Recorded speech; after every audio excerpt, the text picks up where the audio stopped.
My mother-in-law will walk me down the aisle, not you.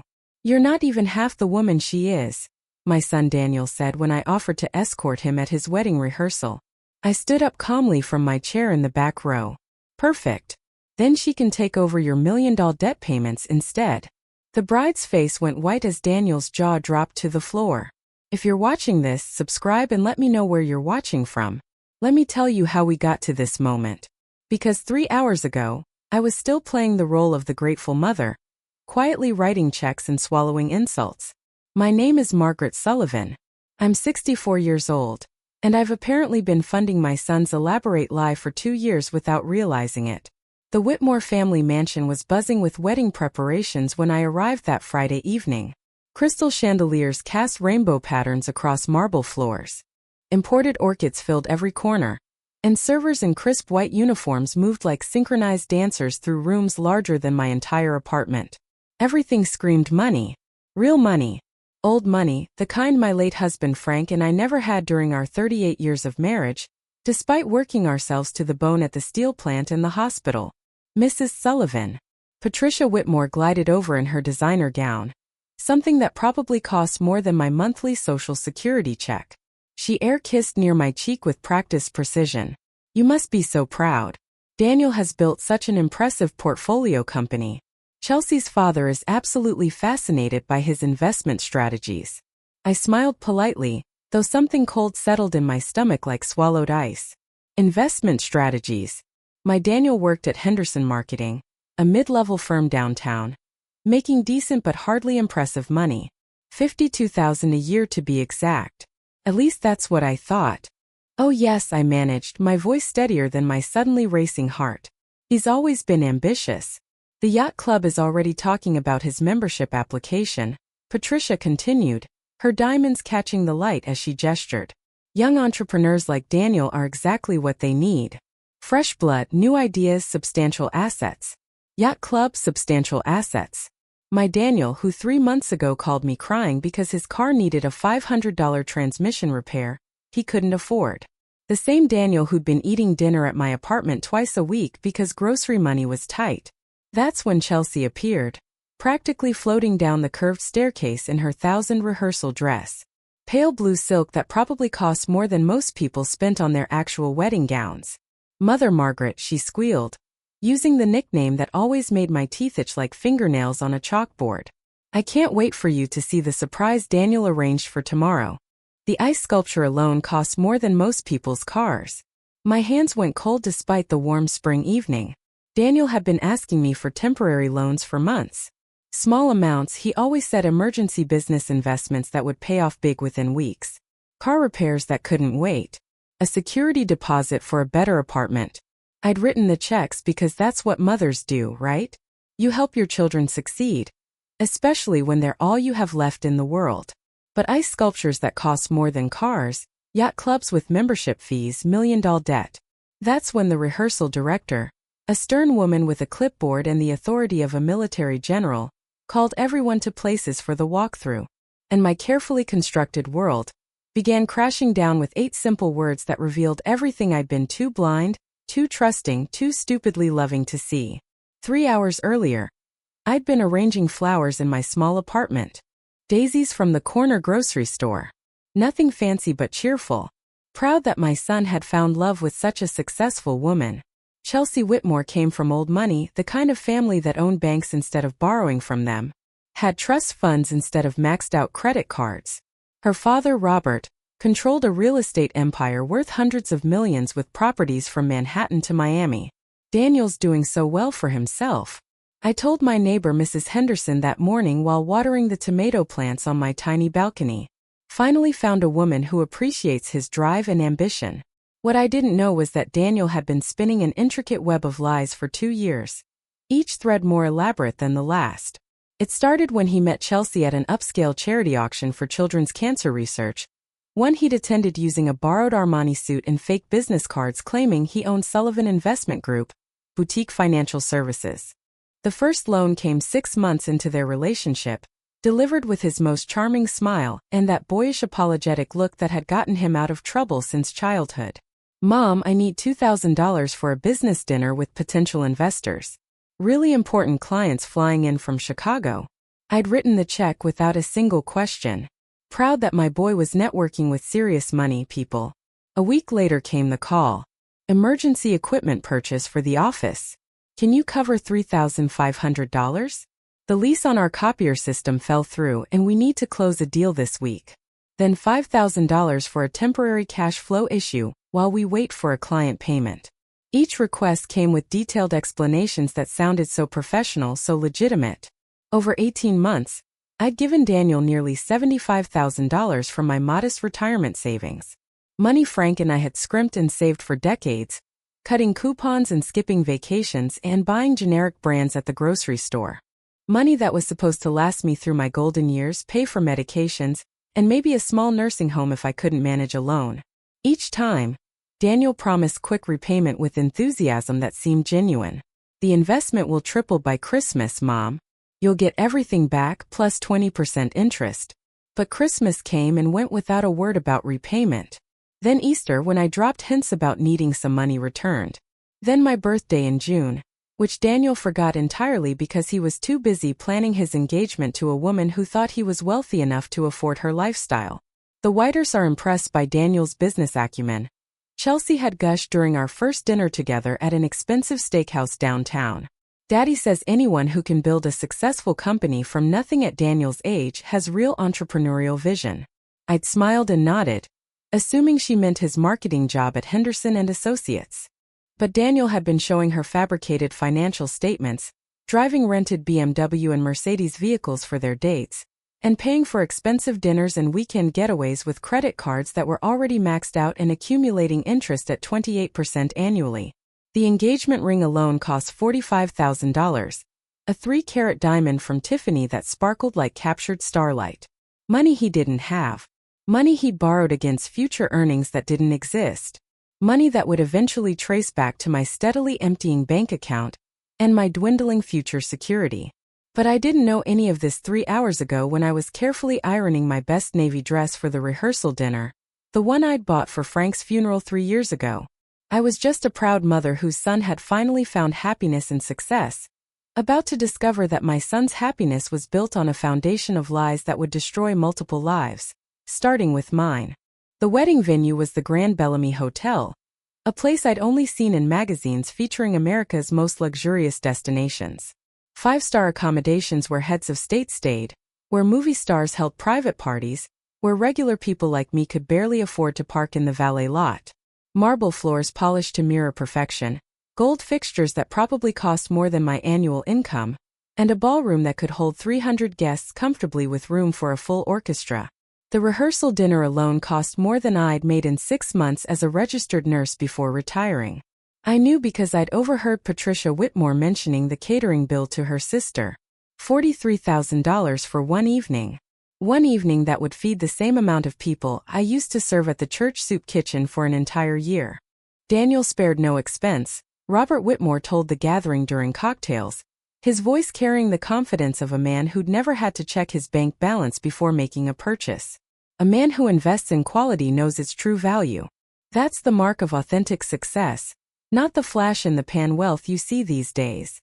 I watched my son accept congratulations and backslaps from Chelsea's wealthy friends and family members, state senators, federal judges, bank presidents, art gallery owners, people whose children went to private schools that cost more per year than most families' entire income. Daniel looked confident, successful, every inch the prosperous businessman they believed him to be.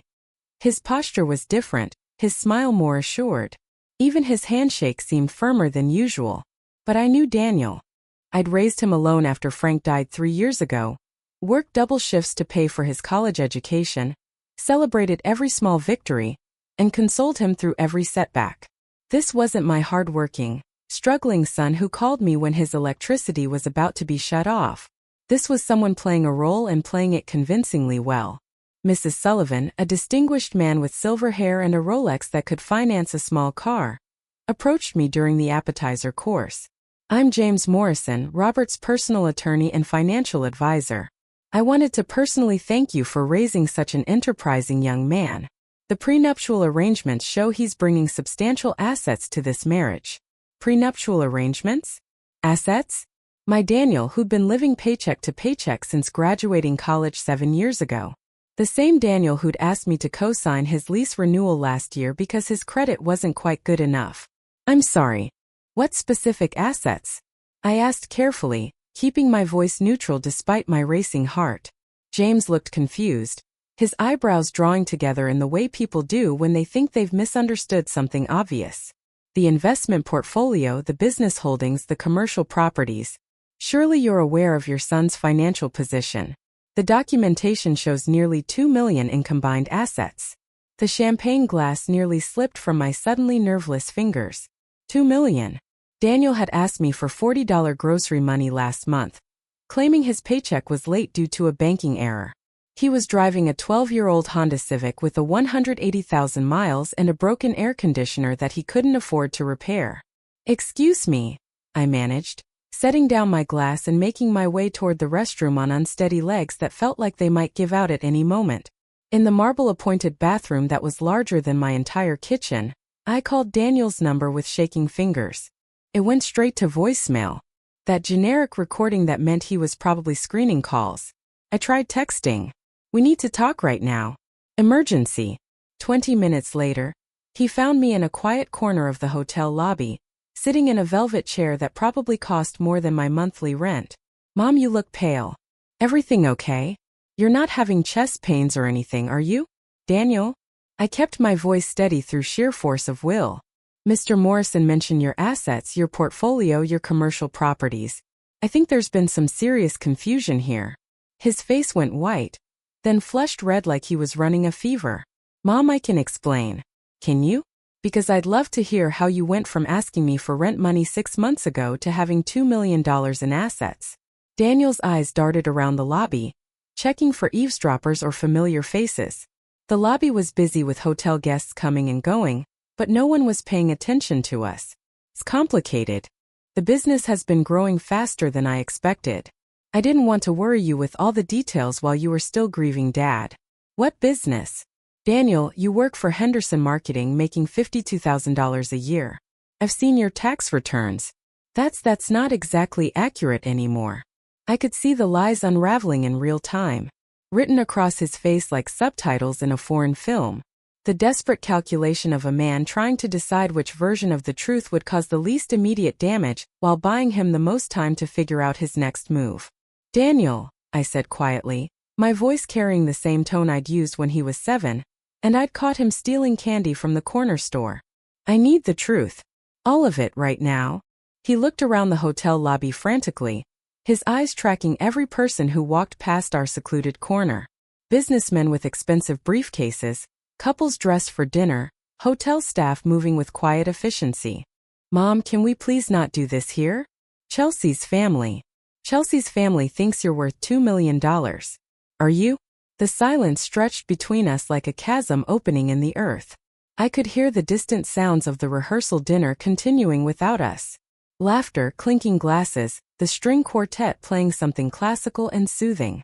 Finally, Daniel's shoulders sagged like a deflating balloon. No, God, no. I'm in debt. Deep debt. How deep? Though I already suspected the answer would destroy me. About $1.2 million.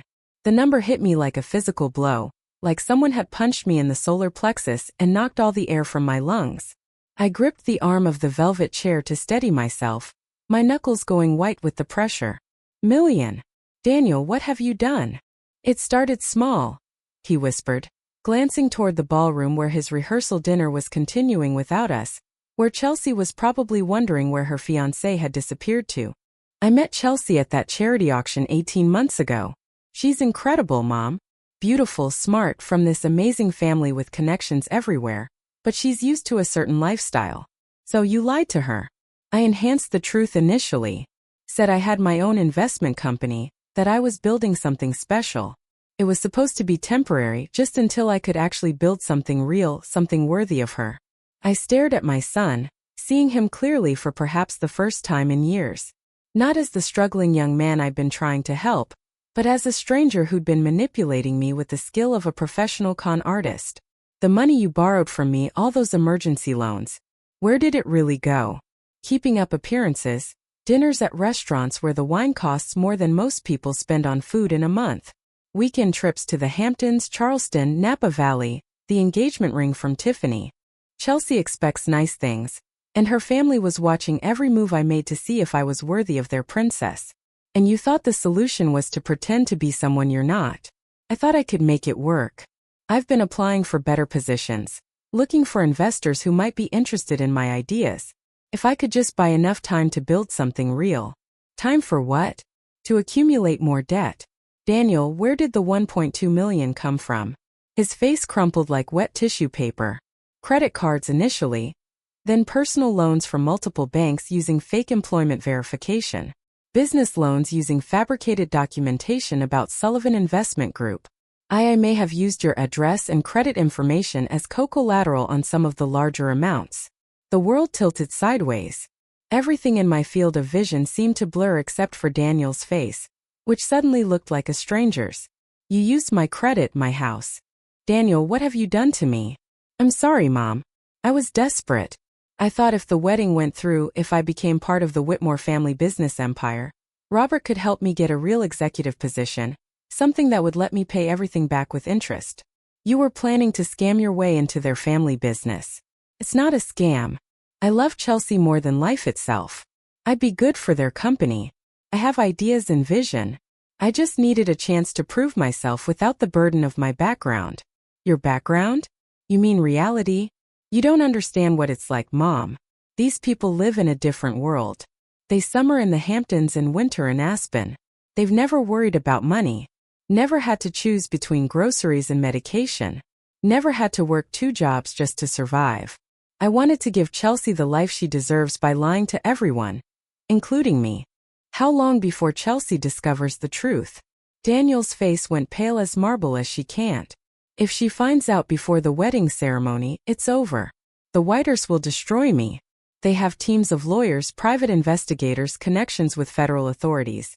They'll make sure I never work in this city again, maybe even press criminal charges. You should have thought of that before building your life on lies and theft. Mom, please. I need you to stay quiet. Just through tomorrow's ceremony, after the wedding, after we're legally married, I'll figure something out. I'll tell Chelsea everything and we'll work through it together as husband and wife. As husband and wife. When it's too late for her to escape without a massive public scandal. That's not I love her, Mom. Really truly love her. Love doesn't lie, Daniel. Love doesn't steal from your mother's retirement fund. Love doesn't forge credit documents or create fake businesses. I stood up slowly, my decision crystallizing like ice forming on a window. I'm going to tell them tonight. Mom, no. You'll ruin everything. Everything is already ruined, son.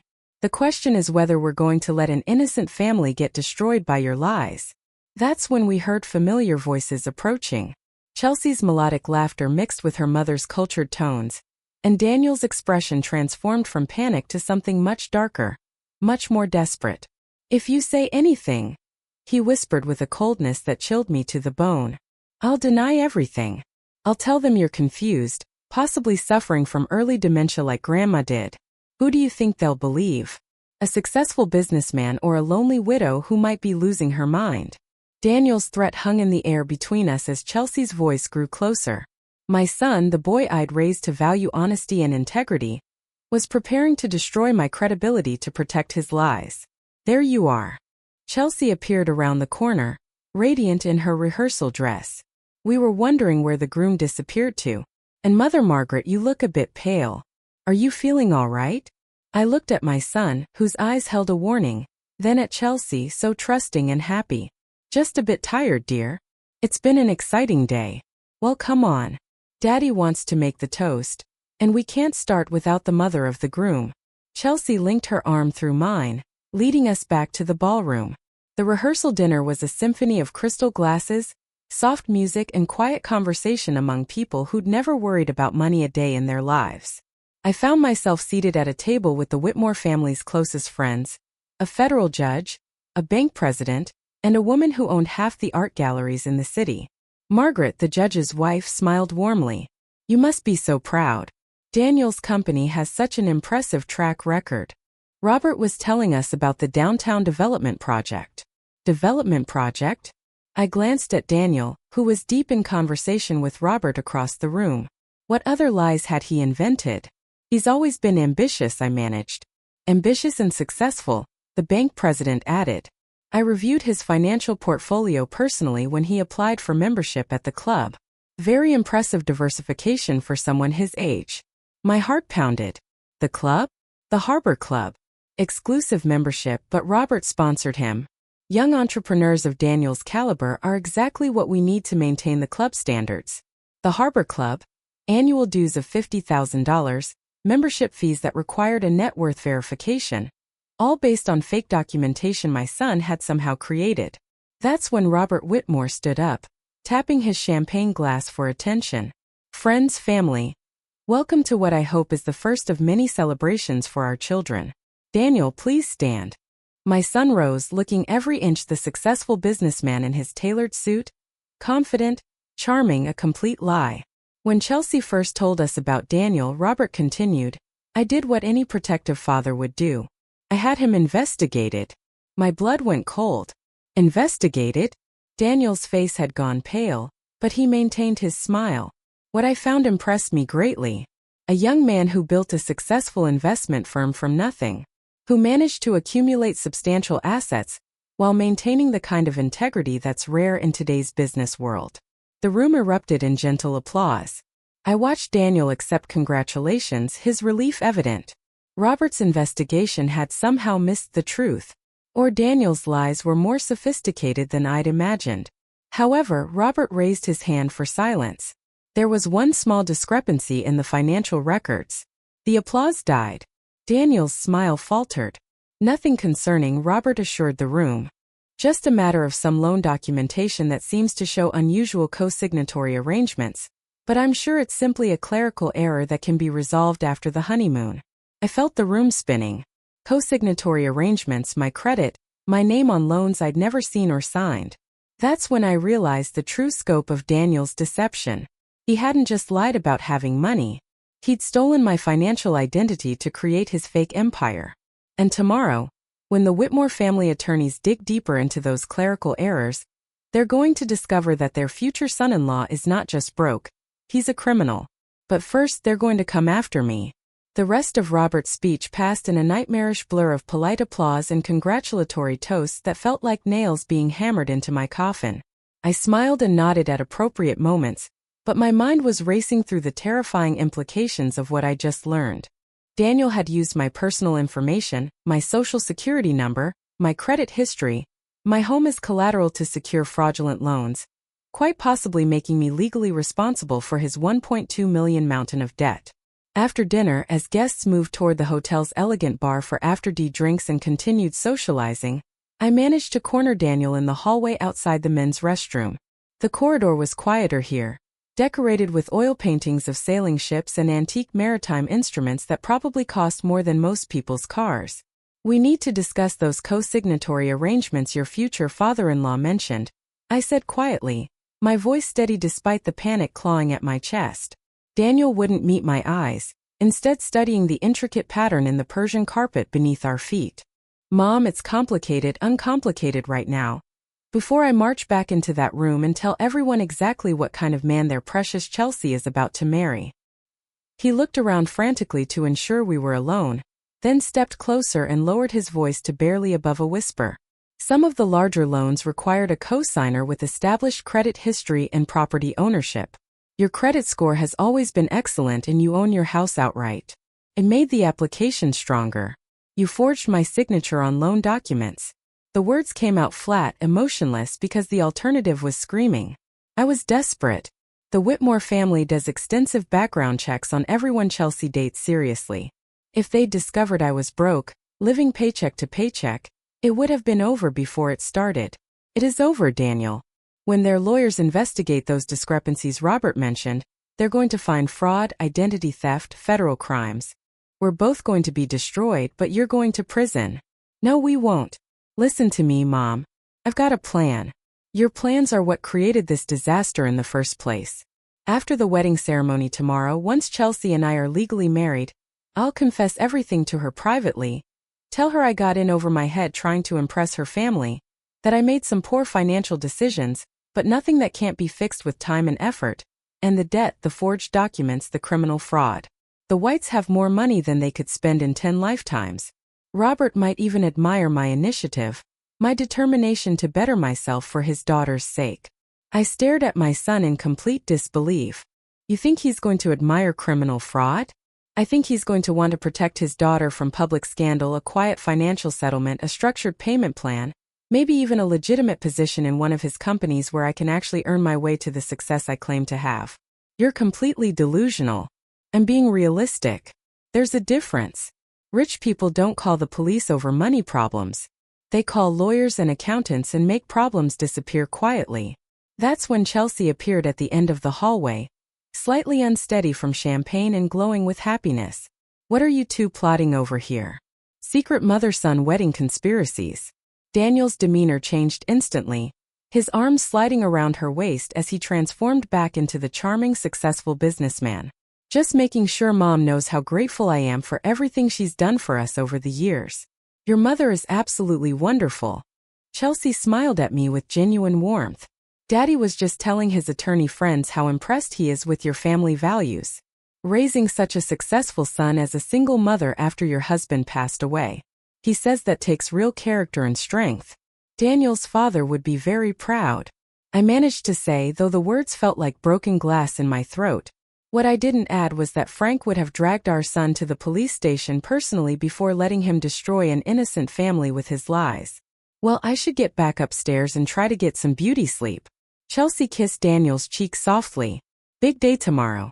And Mother Margaret, thank you again for being so understanding about all the wedding arrangements.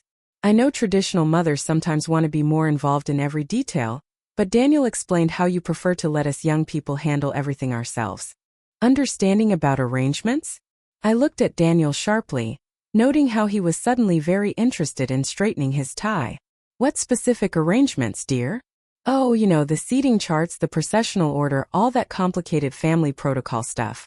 Daniel said you specifically requested to be seated toward the back of the ceremony, so you wouldn't accidentally distract attention from our special moment. The back hidden away like an embarrassment while Robert Whitmore walks his daughter down the aisle in a procession celebrating Daniel's fabricated success story, while 300 guests witness what they believe is the union of two successful families completely unaware that half the equation is built on criminal fraud. How very thoughtful of me. I managed, my voice carrying just enough edge that Chelsea looked slightly confused. After she left for her room, I turned to Daniel with fury that had been building for hours. Seated in the back, hidden away like a shameful secret. Mom, please try to understand. It's better if you're not too prominent tomorrow. If Robert's lawyers start asking detailed questions, if anyone begins digging deeper into the financial irregularities, you want me hidden so I can't accidentally reveal the truth. I want you protected. If this all falls apart tomorrow, I need you to have plausible deniability. You're just the proud mother who believed in her son's success story. The mother whose credit and property you stole to finance your lies. The mother who will be perfectly fine once I make this right with the Whitmore family. I looked at my son, this stranger wearing Daniel's face and speaking with his voice, and realized something that should have been obvious months ago. I'd been so focused on being a supportive mother that I'd completely failed to raise an honest man. And now we were both about to pay a price that would destroy everything I'd worked for my entire life. Daniel, do you have any understanding of what you've done to me? To yourself, to that innocent girl who loves someone who doesn't actually exist? I understand that tomorrow I marry the woman I love more than life itself. And then we figure out how to build a real future together. Built on lies and fraud, built on love. Everything else is just financial details that can be worked out. That's when I knew with absolute certainty that there was only one way this nightmare could end. And it wasn't going to be the fairy tale wedding Daniel was expecting. That night, alone in my hotel room, I sat on the edge of the bed, staring at my phone and realizing something that should have terrified me, but instead filled me with calm determination. I had nothing left to lose. Daniel had already stolen my retirement savings, forged my signature on legal documents, and planned to destroy my credibility if I threatened his fairy tale wedding. The sweet, accommodating mother was dead. Time to meet the woman who'd survived 38 years married to a steel worker and 40 years as a nurse dealing with doctors who thought they owned the world. I opened my laptop, the one Daniel had bought me last Christmas, probably with my own stolen money, and began researching. If my son had taught me anything over the past 2 years, it was that information was power, and I was about to become very powerful. First, I pulled up the Henderson marketing website and found their employee directory. There was Daniel Sullivan, account executive, with his work email and phone number. I called the automated system and followed the prompts to check his employment status. Daniel Sullivan is currently employed with Henderson Marketing. For salary verification, please contact Human Resources during business hours. So that part was still true. He did work there, making his claim $52,000 a year, which meant every penny of his claim $2 million in assets was fabricated. Next, I researched the Harbor Club membership requirements. The website was discreetly elegant. All understated luxury and subtle exclusivity. Annual dues $50,000. Initiation fee $100,000. Net worth requirement minimum $5 million in verified assets.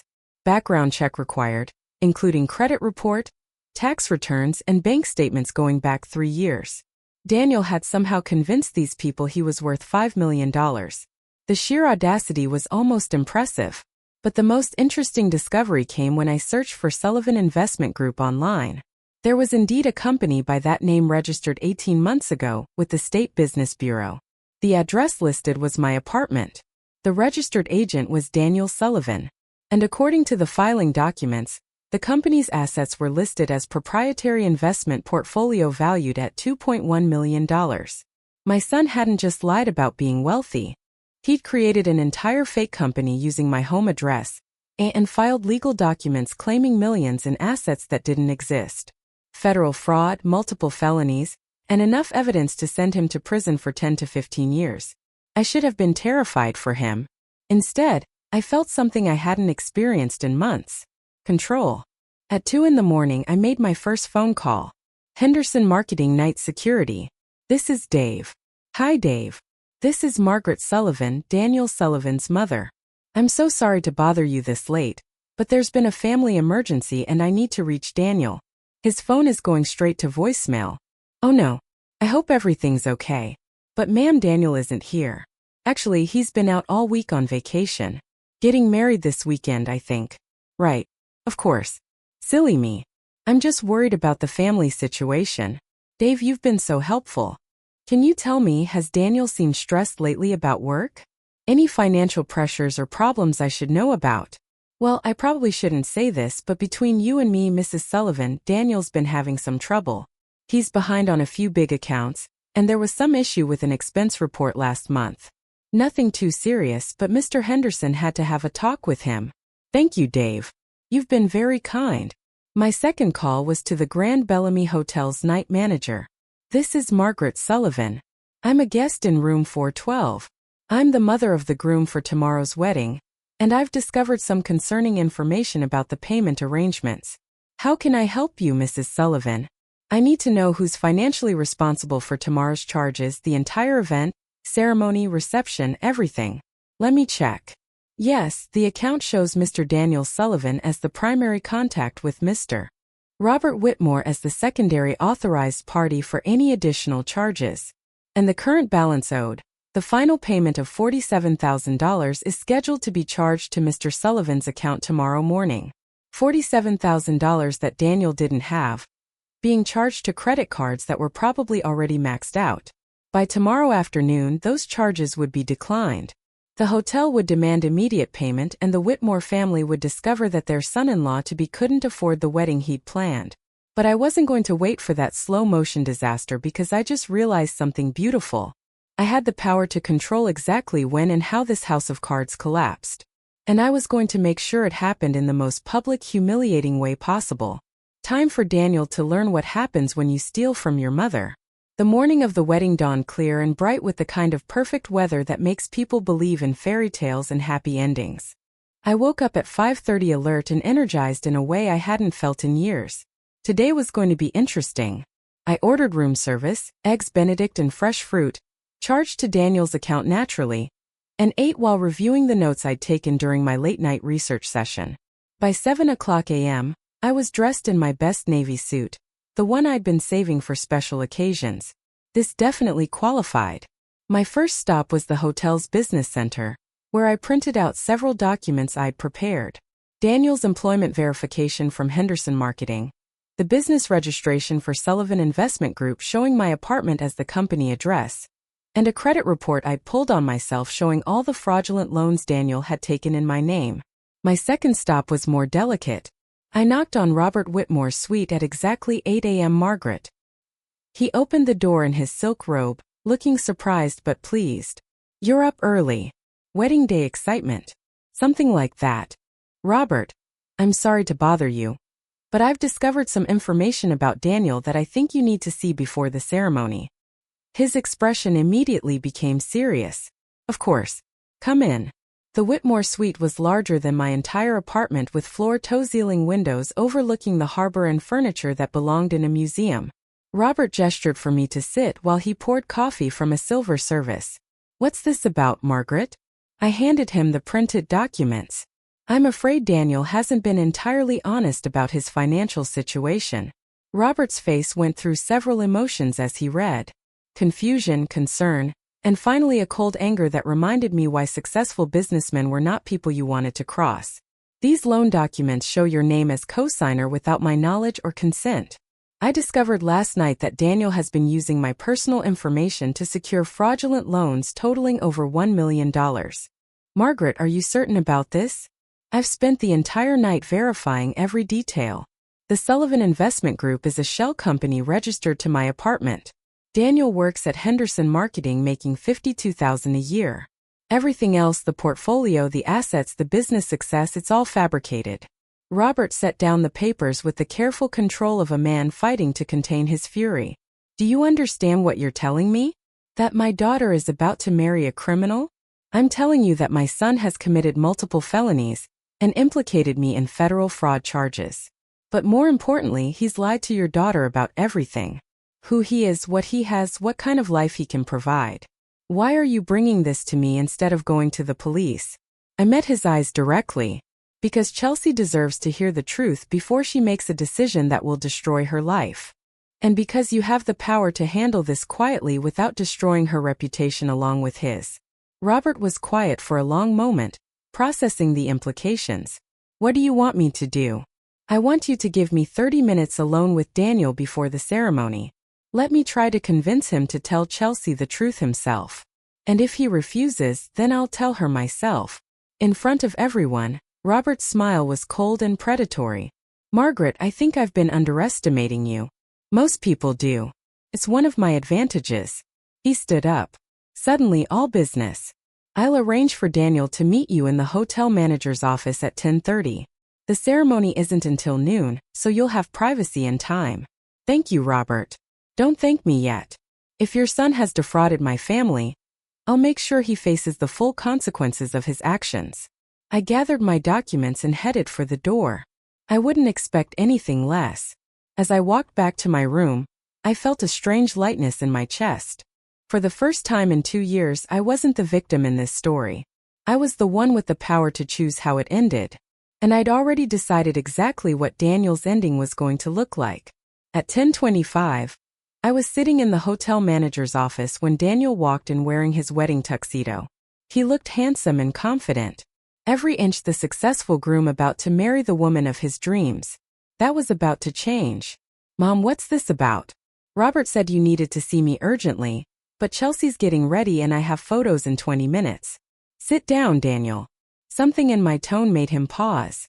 "Is everything okay? You look different.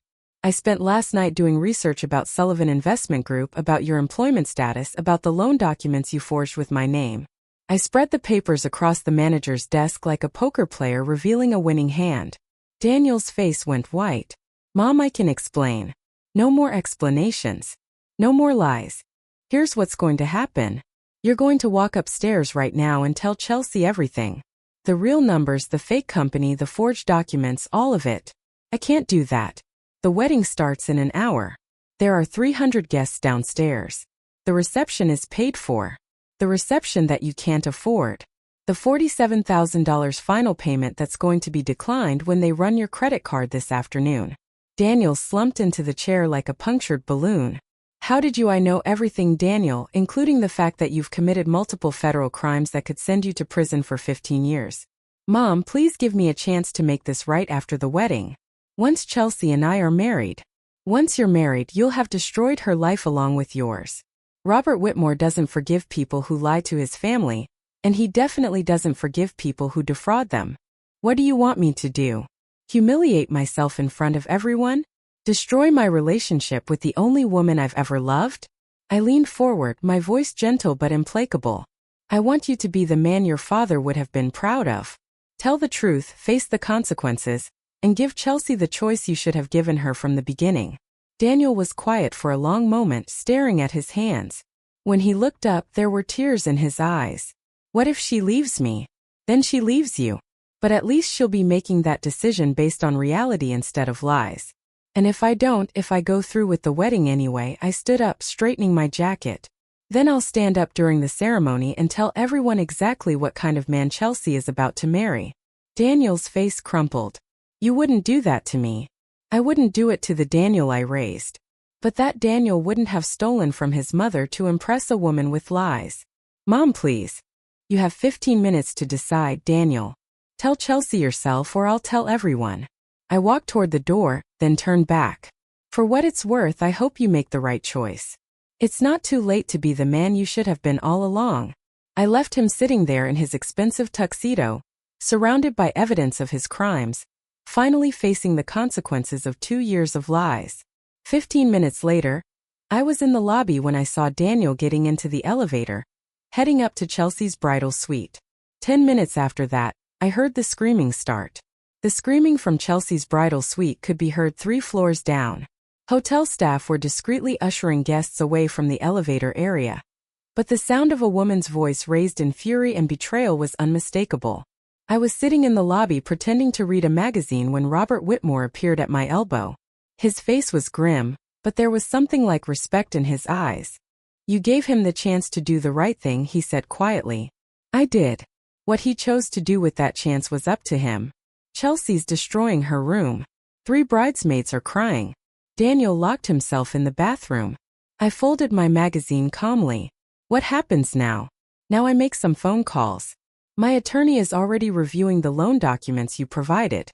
If everything checks out the way you've presented it, Daniel will be facing federal fraud charges by Monday morning.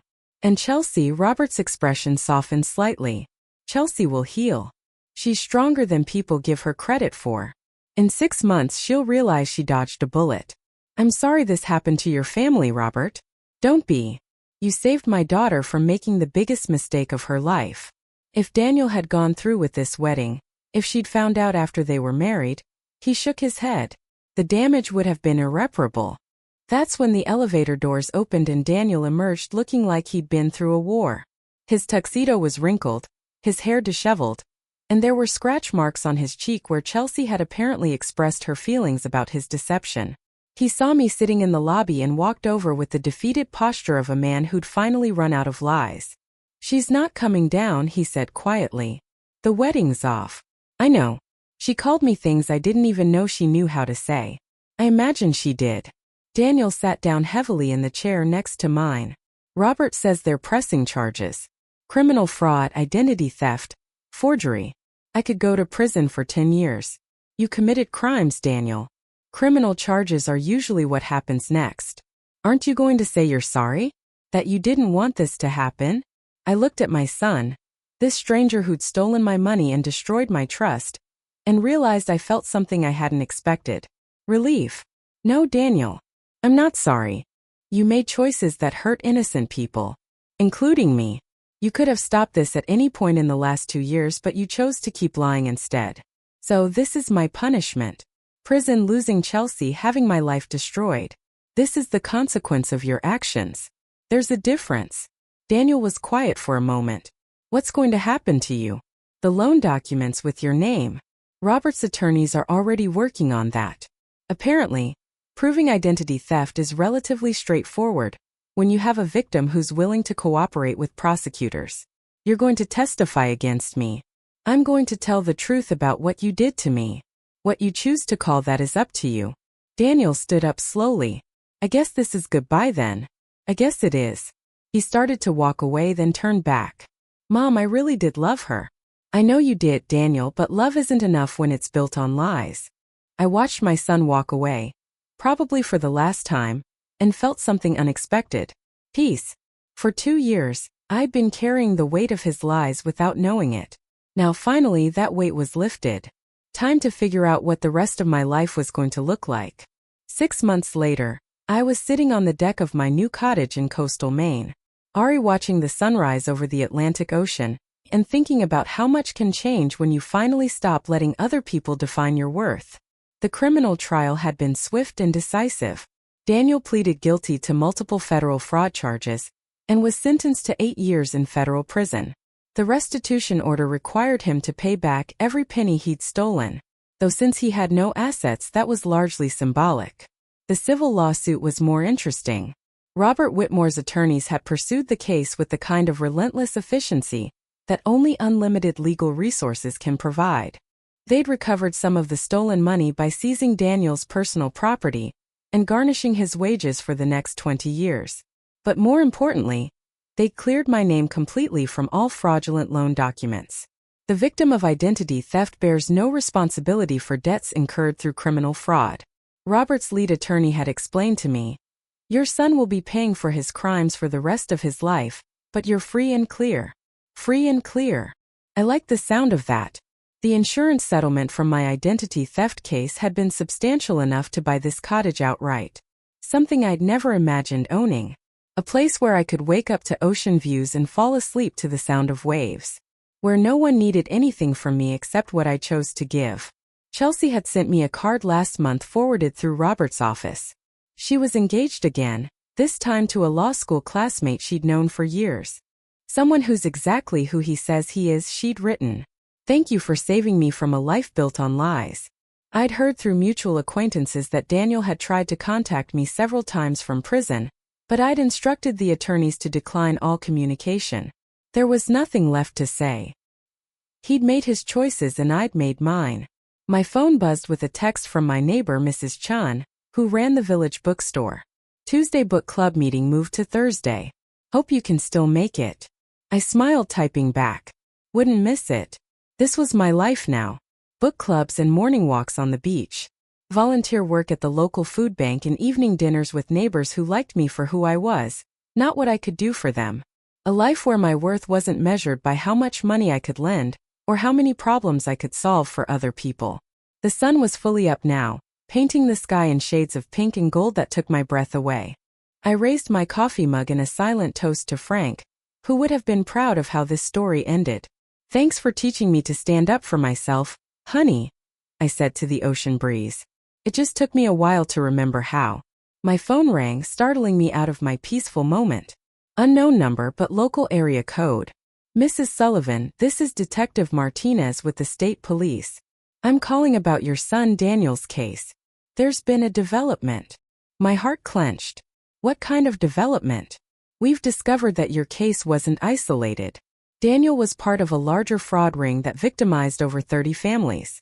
We'd like you to testify at a congressional hearing about identity theft and elder financial abuse." I sat up straighter. "You want me to speak publicly about what happened? Your story could help change federal laws to better protect people like you. Would you be willing to consider it?" I looked out at the ocean, thinking about all the other mothers who might be getting phone calls from desperate children, writing checks they couldn't afford, trusting people who were stealing their futures. "Yes," I said firmly. "I'd be very willing to help." After I hung up, I sat back in my chair and smiled. Apparently, my story wasn't over yet. It was just beginning a new chapter. One where I got to be the hero instead of the victim. Now, I'm curious about you who listen to my story. What would you do if you were in my place? Have you ever been through something similar? Comment below. And meanwhile, I'm leaving on the final screen 2 other stories that are channel favorites, and they will definitely surprise you. Thank you for watching until here. Thanks for listening. Don't forget to subscribe, and feel free to share your story in the comments. Your voice matters.